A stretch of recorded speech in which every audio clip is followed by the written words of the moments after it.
When the zombie virus broke out, I lived a life of comfort with my parents, in a mountain cave. I watched with a smile as my father's stepmother and her family screamed in terror, hunted by zombies. They killed each other just to snatch the last bit of food. When I opened my eyes again, I had returned to the half-month before the disaster began. I cried my eyes out on the spot. Back when the zombies first lunged at our door, my father's stepmother, Wang Chen, was there with her own son and his family, digging a pit to bury us alive. My parents and I buried them in this basement instead. Dig the hole deeper down there. Lay down a thick layer of quicklime, then pour in the concrete. Even if the heavens themselves intervene, they'll just be considered missing. After a few years, we'll report them as deceased. By then, the property will rightfully be all ours. Then the zombies smashed the door down, rushed toward us, and tore everyone to shreds. Recalling the memory, I suppressed the rage in my heart. What I need to think about now is how to help my parents survive this zombie apocalypse. Once I have all of this arranged, I'll have plenty of ways to take care of Wang Chunfang's family. The characteristics of zombies are that they have no thoughts, no emotions, and feel no pain, but they have immense strength, and bite anyone they see. Avoiding them is actually simple. Find a sturdy house to hide in, and keep them from discovering you. Stockpiling supplies is a must, but I have no idea how long this virus will last. Just then, another problem dawned on me. With a secure shelter and sufficient supplies, zombies are no longer the terrifying ones. Humans are... I broke out in a cold sweat. What should I do? I paced around in a panic. My eyes landed on a document on the table. My father had just signed a contract with the city to develop Qingyang Mountain in the eastern suburbs into a tourist area. Before signing the contract, I had visited the site with my father. Qingyang Mountain is located north of the city. After wandering around, I discovered a large cave that leads to the hillside on the other side. The place isn't large, but the mountain flowers are in full bloom. It's very beautiful. The cave is habitable. The spring water can provide for our needs, and the forest can provide wood for heating and cooking. With a goal in mind, I began to take action. I first contacted a construction crew online to ask if they would take on the Qingyang Mountain renovation project. They clearly didn't believe such a stroke of good luck had fallen from the sky. I told them, before I know what you're capable of, I certainly can't hand the entire project over to you. You need to do a small job for me first, so I can check the quality. Payment will be settled on the spot. The other party instantly lost all their doubts and happily agreed to meet me the next day. Having arranged for the workers, I drove out, heading straight to the city's largest warehouse supermarket. I went directly to the manager and handed over 5 sheets of A4 paper. They were densely packed with the supplies I needed, since I don't know how long that catastrophe will last. I couldn't care less about the expiration dates. I listed everything based on a 20-year supply. Toilet paper and paper towels are major consumables. I ordered 500,000 cases. Sanitary pads are irreplaceable, so I ordered 80,000 cases for daytime and 50,000 for nighttime use, and 60,000 cases of disposable period panties, toothpaste, toothbrushes, body wash, shampoo, conditioner, and other daily essentials. I ordered 5,000 cases of each. Rice is what I bought the most, but even with vacuum packaging, I'm worried it won't last for 20 years. So, I decided to start with 6,000 jin of rice, and bought another 9,000 jin of unhusked rice. I ordered 4,000 cases of dried noodles, rice noodles, snail noodles, potato chips, beef jerky, and various dried vegetables, chicken feet and duck necks too. Basically, everything I could think of, including non-perishable staples and snacks. 1,000 cases of each, 500 cases each of oil, salt, soy sauce, and vinegar, and 300 cases each of spices like Sichuan peppercorns and star anise. To ensure better preservation, I requested the manager, for all food items, to be vacuum sealed with an extra layer. I offered to pay the additional costs myself. The manager was stunned when he saw the list. As he calculated the total price for me, he asked why I needed such a massive amount of supplies. I told him, these supplies are all intended for our company's donations. The manager chuckled. Many companies donate items, but for a company like yours to even donate Sichuan peppercorns and star anise is something I've never seen before? I gave a few guilty-sounding chuckles. After paying, I told the manager to wait for my call regarding the delivery. After that, I drove to an agricultural trade company. There are several acres of vacant land on that hillside. Both of my parents grew up in the countryside. If we want fresh vegetables, we can grow them ourselves. At the agricultural trade company, I took all sorts of vegetable seeds, and bought 1,000 fertilizers, sprayers, shovels, saws, and sickles. Everything that could possibly be needed for farming and gardening. I bought them all. I also arranged for the agricultural trade company to deliver the goods for me. For my next stop, I went to a construction material company that had excellent reviews online. I placed an order for explosion-proof doors and windows. I want the explosion-proof windows and the double-layered explosion-proof doors. I want the thickest and heaviest ones available. The installation site is on Qingyang Mountain. The boss was quite surprised. I knew that this matter would inevitably require them to go on site for installation. I had already prepared an excuse. I made an appointment with the boss, and after meeting the next day, I drove back home. With such large-scale preparations being made, it's impossible for my parents not to notice. But to prevent any unnecessary complications, I still cannot tell those relatives the truth for now. When I arrived home, the nanny was cooking. My parents were talking in the living room. In my past life, I never could have imagined it. Half a month later, my home has undergone a complete transformation. My eyes welled up with tears in an instant. Shaya Shah, why are you staring blankly? My mom saw me standing still. She walked up to me. Are you feeling unwell somewhere? I showered my parents with heaps of sincere praise. I simply felt overwhelmed with happiness, tears of joy. I seized the opportunity to suggest I wanted to challenge myself. I asked my dad if I could take charge of the project to build the temporary office area in the scenic spot. My dad had long wanted to groom me. He nodded repeatedly and said he wouldn't even check on it until it was finished. After dinner, I took a shower and lay in bed, thinking about what else I needed to buy. Suddenly, a news pop-up appeared online. A woman in a neighboring country had half her face bitten off by someone acting strangely. The comments section was full of people saying, she must have scammed him out of money. Hayes taking revenge. Unrequited love. That's why he destroyed her. I watched that video in terror. The way that twisted body lunged and gnawed at the woman. Wasn't that a zombie? I broke into a cold sweat instantly. I need to speed up my preparations. Early the next morning, I drove to Qingyang Mountain. The construction team and the building materials supplier had both arrived. I took them straight to the cave. I gave the construction team a brief rundown of my requirements. First, I needed them to find a way to clear and level the cave walls, so the materials supplier could install doors and windows easily, and apply a coat of waterproof paint. How will you install it? I told them to communicate and ensure it's sturdy. The cave is exceptionally large. I asked the construction team to use bricks to seal off the deep end of the cave. It's not a huge project, but it still takes time. I gave them a 3-day deadline. It must be completed within 3 days. I know the scenic spot renovation is a big opportunity, so they will definitely want to show off their skills. They'll do whatever it takes to finish the job. After giving them my instructions, I headed straight to the shopping mall. The shelves in the mall, ladders, beds, cabinets, quilts, heaters, medicine, and everything else, I swept them all up. I rushed to the store selling outdoor survival gear, bought 2 high magnification telescopes, 10 radios, 50 boxes of batteries, cartons of solar panels, 100 rechargeable lights, and crossbows, filling the entire truck before I was satisfied. Only then did I stop. When the building materials supplier handed the security door keys to me, a heavy stone finally lifted from my heart. Next was to get the supplies on site. I first brought in people to install the solar panels. When the contractor saw it was a scenic spot renovation project, he wanted to compete for more work. Not only was his work efficient, but he also pointed to a nearby waterfall and said, I can help you install one. A generator powered by the waterfall. It's enough to supply electricity for this entire cave. I nodded immediately. The electricity and shelves were installed that very same day. Next, it was time to arrange for the supplies to be moved in. Since we had electricity now, I bought 5 more freezers within the power capacity limits, 5 large refrigerators. I also bought a few dozen chicks.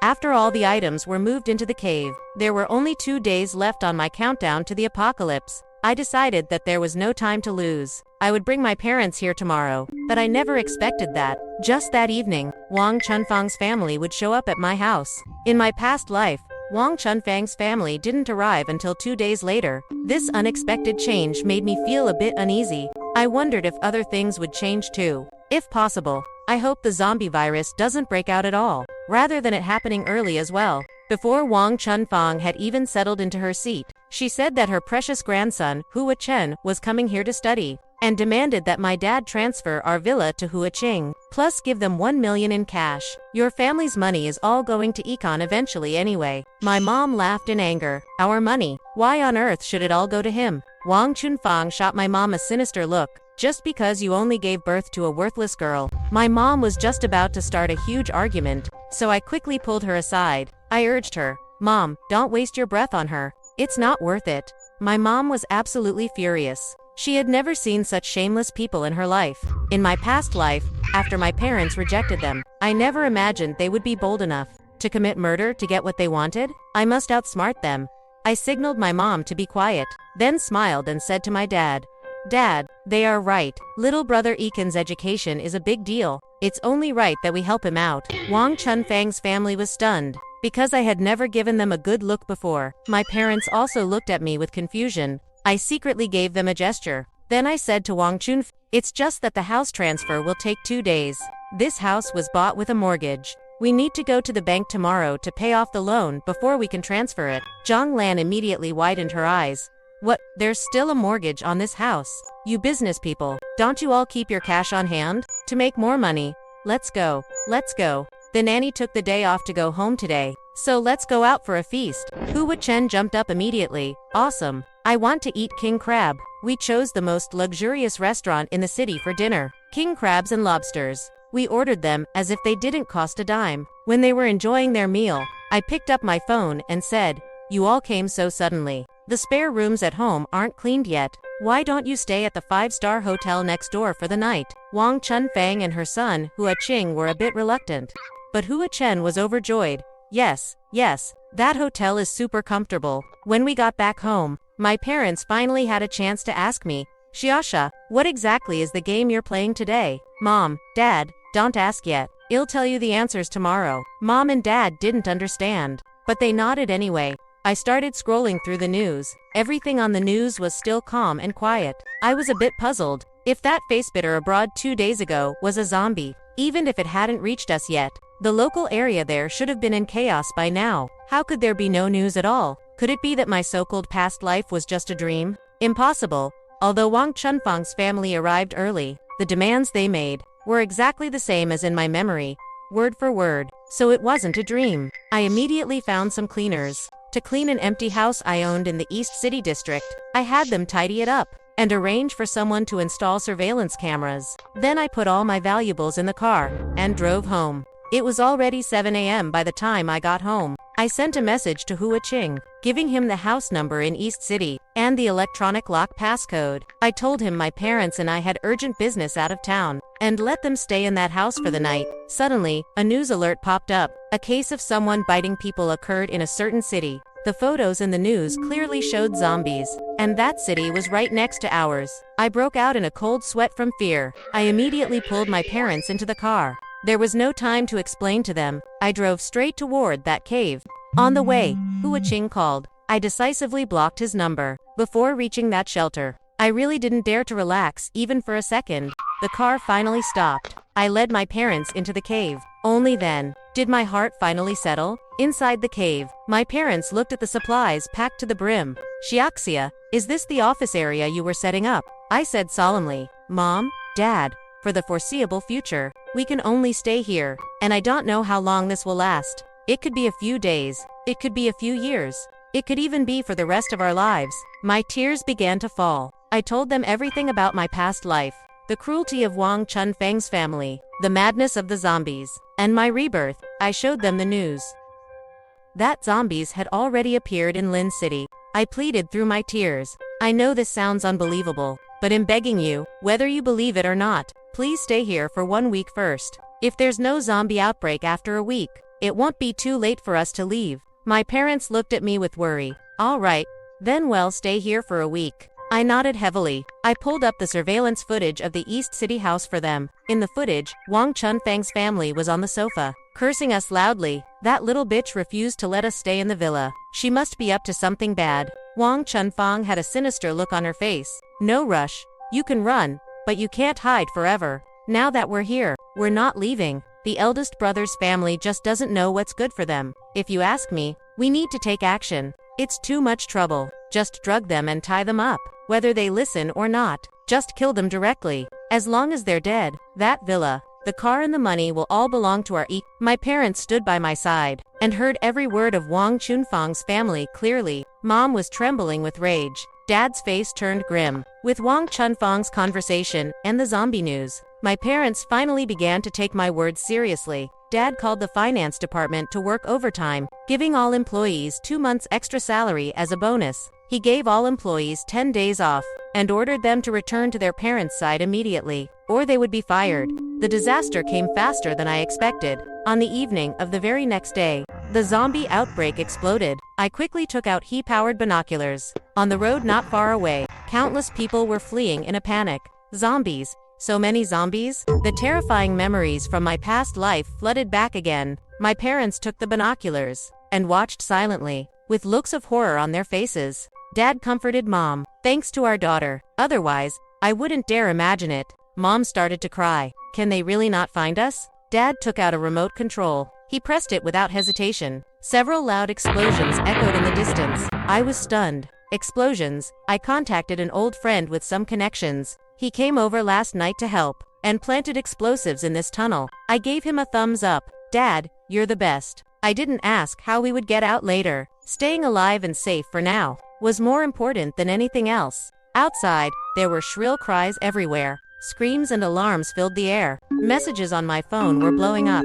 Photos and pleas for help were overwhelming. The authorities also issued an announcement, urging citizens still outside to find a place to hide immediately. Those at home were told to lock doors and windows and not go out. Only then did I realize it wasn't just our city where the zombies broke out. It was global. We went to sleep early that night. The tunnel being collapsed meant our shelter was absolutely secure. I slept very peacefully. When I opened my eyes, it was already 7 a.m. I picked up my phone and scrolled. Videos of zombies mauling people were everywhere. Many people in the group chat were frantically tagging me. Shia Wymian, you urged us to stockpile supplies before. Was it because you knew beforehand there would be zombies? Shia Wymian, you are so shameless.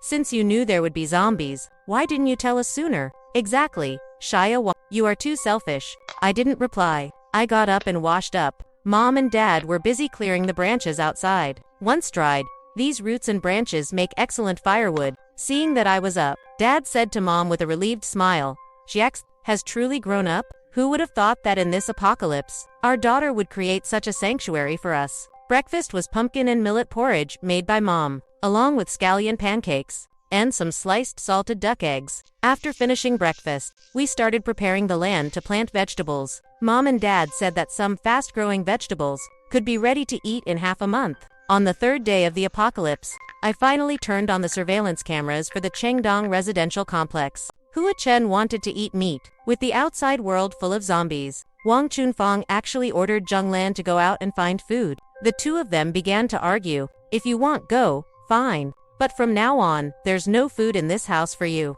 This family is truly rotten to the core. On the fourth day of the apocalypse, the small greens in the garden had already sprouted. The sirens down the mountain hadn't sounded again. Zombies were wandering the streets, and abandoned vehicles were everywhere on the roads. Short videos online were almost entirely about people scrambling for supplies. Some people have become even more brutal than the zombies.